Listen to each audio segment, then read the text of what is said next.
નમસ્કાર, મારું નામ ઉપેન્દ્ર હિંમતલાલ બુહા, પીએમ શ્રી વરેલી પ્રાથમિક શાળા, તાલુકો પલસાણા, જિલ્લો સુરત. અમારી શાળાની શરૂઆત 1 ઓગસ્ટ 1973ના રોજ થયેલી. એ સમયે શાળામાં માત્ર 1 થી 5ના વર્ગો ચાલતા હતા. ત્યારબાદ ક્રમશઃ સમય વીતતા આ શાળા 1 થી 8ની થઈ અને મારું જોઈનિંગ આ શાળામાં 2015થી થયેલ છે.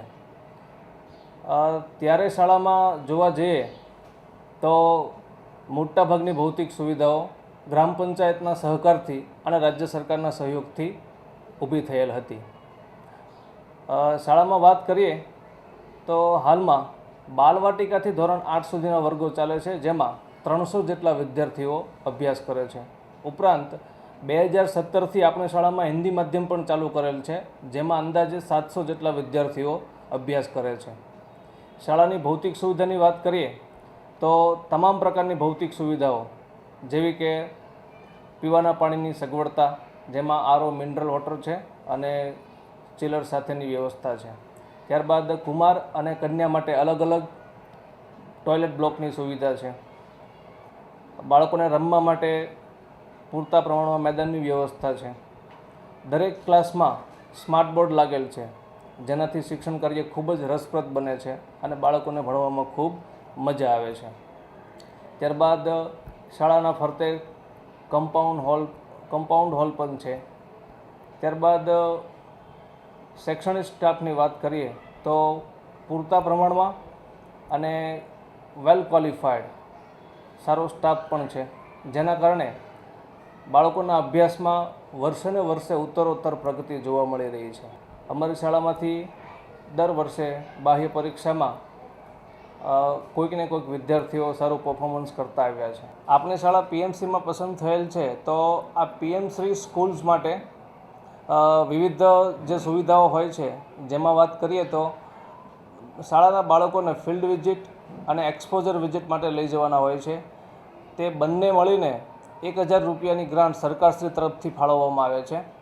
ત્યારબાદ અન્ય સુવિધાની વાત કરીએ તો દરેક બાળકને શિષ્યવૃત્તિની સહાય મળે છે. શાળામાં MDM મધ્યાહન ભોજનની વ્યવસ્થા છે, તો દરેક બાળક પૌષ્ટિક આહાર લઈ શકે છે. ત્યારબાદ ગર્લ્સ એજ્યુકેશન માટે વાત કરીએ તો ઉજાસ ભણીના કાર્યક્રમ થ્રુ દરેક ગર્લ્સને માનસિક રીતે સક્ષમ બને એવા પણ કાર્યક્રમો અહીંયા થાય છે. ત્યારબાદ શારીરિક રીતે સક્ષમ થાય એ માટે સેલ્ફ ડિફેન્સના કાર્યક્રમો પણ સરકારશ્રી તરફથી કરવામાં આવે છે. ત્યારબાદ દરેક બાળકને પ્રોત્સાહન મળી રહે અને કંઈક ને કંઈક વિશેષ નવું જાણી રહે અને ભવિષ્યમાં શું બનવું એના માટેનું માર્ગદર્શન મળી રહે તે માટે કરિયર ગાઈડન્સના સેમિનાર પણ પીએમશ્રી સ્કૂલ અંતર્ગત કરવામાં આવે છે. ત્યારબાદ પીએમશ્રી શાળામાં આપણી શાળા ગ્રીન સ્કૂલ માટે પણ પસંદ થયેલ હોય, તે અંતર્ગત પણ વિવિધ હેડ માટેની ગ્રાન્ટ ફાળવવામાં આવતી હોય, એ બાબતે પણ આપણી શાળામાં ઘણી બધી પ્રવૃત્તિઓ કાર્યરત થઈ છે. આ ઉપરાંત આપણી શાળામાં શાળા બહારના બાળકો માટેનો વર્ગ સ્પેશિયલ ટ્રેનિંગ પ્રોગ્રામ STP વર્ગ પણ ચાલે છે, જે અંતર્ગત દર વર્ષે 20 જેટલા વિદ્યાર્થીઓ લાભ લે છે અને મેઇન સ્ટ્રીમ થતા હોય છે.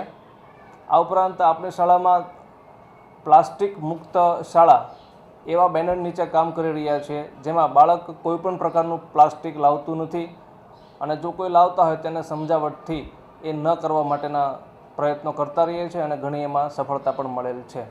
અંતે સરકારશ્રીનો આભાર માનતા એટલું કહીશ કે આપશ્રી દ્વારા બાળકોના ઉજ્જવળ ભવિષ્ય માટે જે કંઈ સતત પ્રયત્નો થઈ રહ્યા છે અને આપનાથી દ્વારા જે કંઈ માર્ગદર્શન મળી રહ્યું છે, આપના સહકારથી જ બાળકોનું ભવિષ્ય ઉજ્જવળ બને એવા પ્રયત્નો કરી રહ્યા છે. એ માટે આપશ્રીનો આભાર.